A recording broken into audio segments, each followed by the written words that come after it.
तरमीमी bill, वक्फ तरमीमी bill.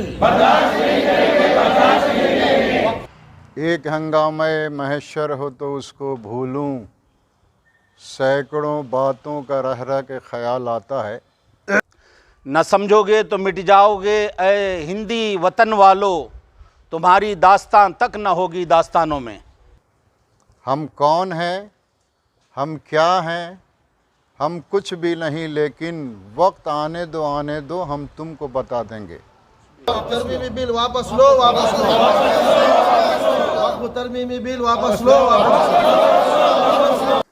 वक्फ amendment के खिलाफ मुल्क भर में एहतजाज तेज हो गए हैं। बेंगलुरु के सारेपाल्या के मस्जिद इमाम जाफर सादिक के रूबरू सुन्नी उलमा बोर्ड ऑल कर्नाटक, रजा फाउंडेशन और दीगर तंजीमों के इश्तराक से वक्फ अमेंडमेंट के खिलाफ एहतजाज मुनक्कद हुआ। एहतजाजियों ने कहा कि वक्फ के खिलाफ कोई कानून बर्दाश्त नहीं किया जा सकता। इस अमेंडमेंट के खिलाफ लगातार एहतजाज किया जाएगा। जब तक कानून वापस नहीं लिया जाएगा तब तक ये एहतजाज जारी रहेगा। दिल के फपोले जल उठे सीने के दाग से, इस घर को आग लग गई घर के चिराग से। न समझोगे तो मिट जाओगे ऐ हिंदी वतन वालों, तुम्हारी दास्तान तक न होगी दास्तानों में। सरकार तुम्हारी है, सरकार तुम्हारी है, तुम सच को झूठ लिख दो, अखबार तुम्हारा है। सरकार तुम्हारी है, तुम सच को झूठ लिख दो, अखबार तुम्हारा है। इस दौर के फरियादी जाएं तो कहाँ जाएं, कानून तुम्हारा है, दरबार तुम्हारा है। आज दरबार तुम्हारा है बेशक, मगर ये दौर तुम्हारा नहीं रहेगा। आज जो तुमने हिंदुस्तान में जो नंगा नाच खेला है, आज वक्फ बोर्ड के ताल्लुक से, वक्फ बोर्ड की ज़मीन जो है ये हमारे पुरखों की, हमारे बुज़ुर्गों की ज़मीन है। इस ज़मीन के ऊपर आपने जो आंख आज दिखाई है, ये गलत नज़रियात आपने जो रखा है, इस बिल को ज़रूर वापस लेना पड़ेगा। आपकी ज़मीन इतनी है, आप जाओ कर्नाटक चले जाओ, आप तमिलनाडु चले जाओ, आप आंध्रा चले जाओ, आप तेलंगाना चले जाओ, तमिलनाडु चले जाओ, 10 लाख एकड़ से ज़मीन आपकी मंदिरों की है। हमें कोई एतराज़ नहीं है। वहाँ जा कर के माइनॉरिटीज़ को, जितने भी माइनॉरिटीज़ हैं उनको आप ज़मीनें, आप मकानें बना करके दो, कॉलेज बना करके दो, ये आपका हक है, आप बनाओ। हमारी ज़मीन जो है वक्फ बोर्ड की ज़मीन, हमारे बुज़ुर्गों ने इसको, हमारे बुज़ुर्गों ने वक्फ किया है अल्लाह के नाम पे। अल्लाह की नाम की ज़मीन किसी को दी नहीं जाएगी। आज ये बीजेपी जो नंगा नाच खेल रही है, हम पूरे हिंदुस्तान में इंशाअल्लाह हम एहतजाज करेंगे। सारे मुसलमान मुत्तहिद होंगे, और मुसलमान ही नहीं बल्कि दलित हैं, ईसाई हैं। आज ये खाली सिर्फ मुसलमानों का मसला नहीं है। आज ये मुसलमानों की ज़मीन छीन करके ये बता रहे हैं, कल दलित की ज़मीन छीनेंगे, कल ईसाइयों की ज़मीन छीनेंगे। ये हम बिल्कुल इस चीज़ की मजम्मत करते हैं कि हम कभी नहीं चाहेंगे कि वक्फ बोर्ड की ज़मीन को ये बिल्कुल नाजायज़ तरीके से कब्जा करें। तो लगातार एहतजाज हो रहे हैं, लेकिन कानून भी बन चुका है। कानून बनेगा, हम एहतजाज जारी रखेंगे इंशाअल्लाह, हम एहतजाज जारी रखेंगे। देखिए, हर दौर में एक फितना उठा है। फिरौन भी आया था मगर चला गया, शद्दाद भी आया था, वो भी चला गया। अबू जहल भी दावा किया था, ऐसे बहुत दावेदार आए और चले गए। तुम्हें भी जाना है एक दिन इंशाअल्लाह, तुम भी ज़रूर जाओगे, ज़रूर जाओगे। ये ज़मीन तुम्हारे लिए कायम नहीं रहेगी इंशाअल्लाह। ये ऐसे दावा करने वाले सब चले गए। इंशाअल्लाह हमें उम्मीद है कि सारे मुसलमान मुत्तहिद होकर के जो इन्होंने खेल खेला है, वापस हम ज़रूर इसको वापस करेंगे और इनको वापस लेना पड़ेगा इंशाअल्लाह। मुसलमानों के हक में तरमीम की गई थी। अगर आप तरमीम करने की ही बात कर रहे हैं, अभी ईद की नमाज का मसला आया, आपने हमारी घरों के छतों के ऊपर नमाज पढ़ने के लिए नहीं दिया गया। आपको इतनी मोहब्बत कैसे हो गई मुसलमानों से?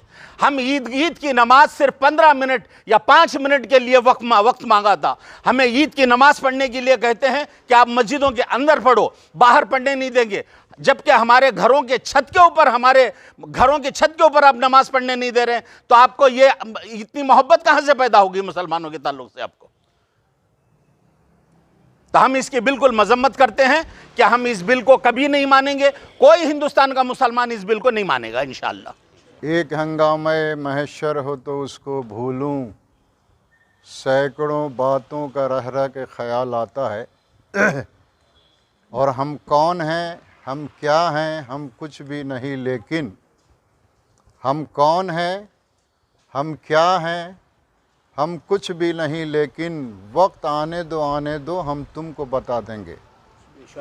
हजरात, हमारे यहाँ पर जितने अहबाब इकट्ठा हैं, ऑल कर्नाटका सुन्नी उलमा बोर्ड के जनरल सेक्रेटरी के हैसियत से मैं गुफ्तगू कर रहा हूँ और दो तंजीमों की तरफ से ये एहतजाजी और मस्जिद जाफ़र सादिक और उसके सदर जनाब अलहाज नज़ीर साहब और दीगर तंजीमों के लोग यहाँ इकट्ठा हैं। हमारे बज़्म गुलज़ार मिल्लत के भी लोग यहाँ पर मौजूद हैं। उन तमाम की मौजूदगी में मैं इस बात का ऐलान करता हूँ कि बीजेपी हुकूमत ने, सेंट्रल गवर्नमेंट ने, मरकज़ी हुकूमत ने जो ये बिल पास किया है, ये सरासर मुसलमानों के साथ ज़्यादती है, नाइंसाफ़ी है, मुसलमानों के साथ जुल्म है। ये सब इलेक्शन के पेश नज़र मद्देनज़र रखते हुए एक कम्युनिटी को इकट्ठा करने के लिए, वोटों को पोलराइज़ करने के लिए मरकज़ी हुकूमत ये चाल चली है। मगर उनको मालूम है कि मुसलमान हर चीज़ बर्दाश्त कर सकता है, लेकिन जब इस्लाम पर आँच आने की बात आए, शरीयत पे आँच आने की बात आए, तो मुसलमान ख़ुद भी कुर्बान हो सकता है, अपने बच्चों को कुर्बान कर सकता है, अपनी आल औलाद, ज़मीन जायदाद सब को छोड़ सकता है, मगर शरीयत के ख़िलाफ़ कभी कोई समझौता नहीं कर सकता। और वक्फ़ अमेंडमेंट बिल जो है, इसका ताल्लुक़ जो है शरीयत इस्लामिया से है। हमारे आबाओ अजदाद ने जो पूरे हिंदुस्तान में 9 लाख एकड़ ज़मीन मुसलमानों के फलाह बहबूद के लिए, कब्रिस्तान की देखभाल के लिए, खानकाहों दरगाहों की देखभाल के लिए, मसाजिद और मदारिस की देखभाल के लिए अपने गाढ़ी और मेहनत कमाई से अल्लाह के नाम पर वक्फ किया था। हुकूमत की नज़र पहले से उस पर थी, मगर उसको मौका नहीं मिल रहा था। मौका मिला तो उसने पार्लियामेंट में 2 तारीख को और राज्यसभा में 3 अप्रैल को उन्होंने जबरन इस कानून को रात के 2 बजे पास किया और चोर गली से उन्होंने इस बिल को पारित किया, इस बिल को लागू किया और नाफिज किया। और सदर जमहूरिया ने आनन फानन दूसरे ही दिन इस बिल पर दस्तखत करके इसको कानूनी हैसियत दे दी। मुसलमान हरगिज़ इसको बर्दाश्त नहीं कर सकता है। अब जब 370 का कानून पार्लियामेंट में पास हुआ, मुसलमानों ने बर्दाश्त किया और बाबरी मस्जिद का मसला जब आया तो आस्था की बुनियाद पर सुप्रीम कोर्ट के चीफ जस्टिस ने इस कानून को पास कर दिया। मुसलमानों ने बर्दाश्त कर लिया। 3 तलाक का मसला आया, मुसलमानों ने बर्दाश्त किया। बर्दाश्त की भी एक हद होती है, मुसलमान कितना बर्दाश्त करेगा। इसलिए जालिम का जुल्म सहना भी गुनाह है। ये हुकूमत मुसलमानों के साथ जालिमाना रवैया इख्तियार कर रही है।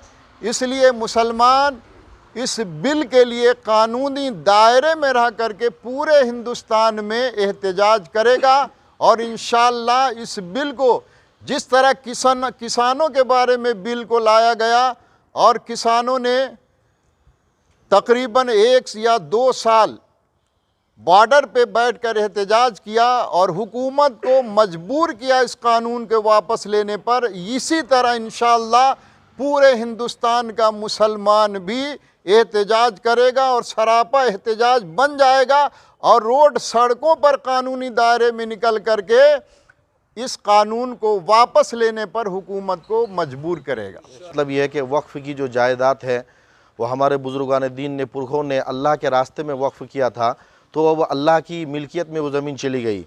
जिस तरह से मस्जिद है, क़यामत तक वो मस्जिद रहेगी, इसी तरह से वक्फ़ की जो जितनी भी ज़मीनें हैं, चाहे वो खानका की हो, मदारिस की हो, कब्रिस्तान की, वो मसाजिद की, वो अल्लाह की मिल्कियत में चले गए। अब वो क़यामत तक अल्लाह की मिल्कियत में है। अब उसमें कोई चेंज नहीं किया जा सकता है। हदीस सही में है, बुखारी की हदीस में है, हज़रत उमर फ़ारूक रज़ी अल्लाह ताला अन्हु ने खैबर की एक छोटी सी ज़मीन हासिल की थी। तो हुजूर से उन्होंने कहा कि क्या करूं? तो हुजूर अलैहिस्सलातु तस्लीम ने फरमाया कि इसको अल्लाह के रास्ते में वक्फ़ कर दो, उसके बाद ना ये बेची जा सकती है, ना उसको हिबा किया जा सकता है, ना उसमें विरासत जारी हो सकती है। तो आपके इस चैनल के ज़रिए से मैं पूरे इंडिया के मुसलमानों को खुसूसन और हुकूमत को आगाह करना चाहता हूँ कि हमारी ज़मीनें हैं, हमारे बाप दादाओं की ज़मीनें हैं जो अल्लाह के रास्ते में इन्होंने सौंप दिया है, हिबा कर दिया है, उसमें कैसे चेंज कर सकता है कोई? कैसे उसको अब उसमें तब्दीली की जा सकती है? ये तो सरासर कुरान पर, हदीस पर और अल्लाह की मिल्कियत पर एतराज़ करना है, हक जताना है, और अल्लाह की मिल्कियत पर कोई हक जता नहीं सकता है।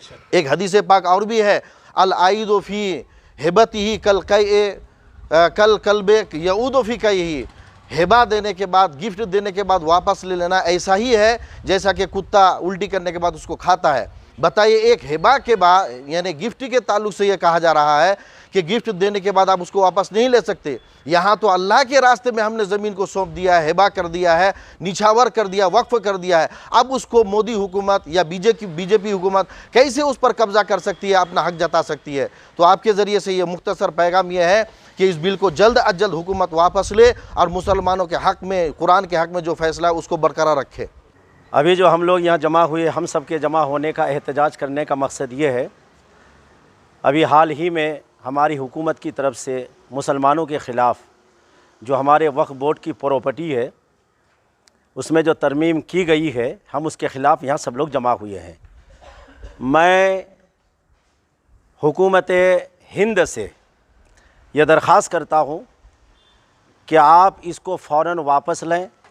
वक्फ बोर्ड की प्रॉपर्टी कल भी मुसलमानों की थी, आज भी है और हमेशा रहेगी। हमारे हुकूक छीने गए हैं, जब तक हमारे हुकूक हमको वापस नहीं मिल जाते, हम ज़िंदगी की आखिरी सांस तक इसके ख़िलाफ़ कानून के दायरे में रहकर लड़ते रहेंगे। इसलिए हुकूमत से मेरी दोबारा ये दरख्वास्त है, गुजारिश है कि आप फ़ौरन इस कानून को वापस लें जो आपने मुसलमानों के ख़िलाफ़ कानून बनाया है। ನನ್ನ ಹೆಸರು ನಜೀರ್ ಅಹಮದ್, ನಾನು ಜಾಮೆ ತಾಜಿಕ್ ಮಜೀದ್ ಪ್ರೆಸಿಡೆಂಟು. ನಾವು ಈ ವಕ್ಫ್ ಬೋರ್ಡ್ ಅಮೆಂಡ್ ಬಿಲ್ಗೆ ಧಿಕ್ಕಾರ ಮಾಡ್ತಾಯಿದ್ದೀವಿ, ಖಂಡಿಸ್ತೀವಿ. ಇದಕ್ಕೆ ನಾವು ಗೌರ್ಮೆಂಟಿಂದ ಇದು ಮಾಡ್ತೀವಿ, ವಾಪಸ್ ತಗೊಳ್ಳಿ ಅಂತ ಈ ಬಿಲ್ಗೆ ಇದು ಮಾಡ್ತಾಯಿದ್ವಿ. ಇದು ಅಗೇನ್ಸ್ಟ್ ನಮ್ಮ ಇಸ್ಲಾಂ ಇದಕ್ಕೆ ಅಗೇನ್ಸ್ಟ್ ಇದು. ಯಾಕಂದರೆ ಇದು ನಮ್ಮ ತಾತ ಮುತ್ತಾತ ಇಂದ ಅವ್ರದ್ದು ಕೊಟ್ಟಿರೋದು ದೇವರಿಗೆ, ಅಲ್ಲ ಹೆಸರಿಗೆ. ಅವ್ರನ್ನ ಈ ಗೌರ್ಮೆಂಟ್ ಅದಕ್ಕೆ ತೊಗೊಳ್ತೀನಿ ಅಂದರೆ ಅವ್ರಿಗೆ ಅದಕ್ಕೆ ಅಧಿಕಾರನೇ ಇಲ್ಲ ಇದು ತೊಗೊಳ್ಳೋಕ್ಕೆ. ನಮಗೆ ಅಧಿಕಾರ ಇಲ್ಲ, ನಾವು ಒಂದು ಸತಿ ಕೊಟ್ಬಿಟ್ಟು ನಮಗೆ ಅಧಿಕಾರ ಇಲ್ಲ, ಆಮೇಲೆ ಗೌರ್ಮೆಂಟ್ ಹೆಂಗೆ ಅಧಿಕಾರ ಬರುತ್ತೆ ಇದು ತೊಗೊಳಕ್ಕೆ ಬಿಲ್ನ.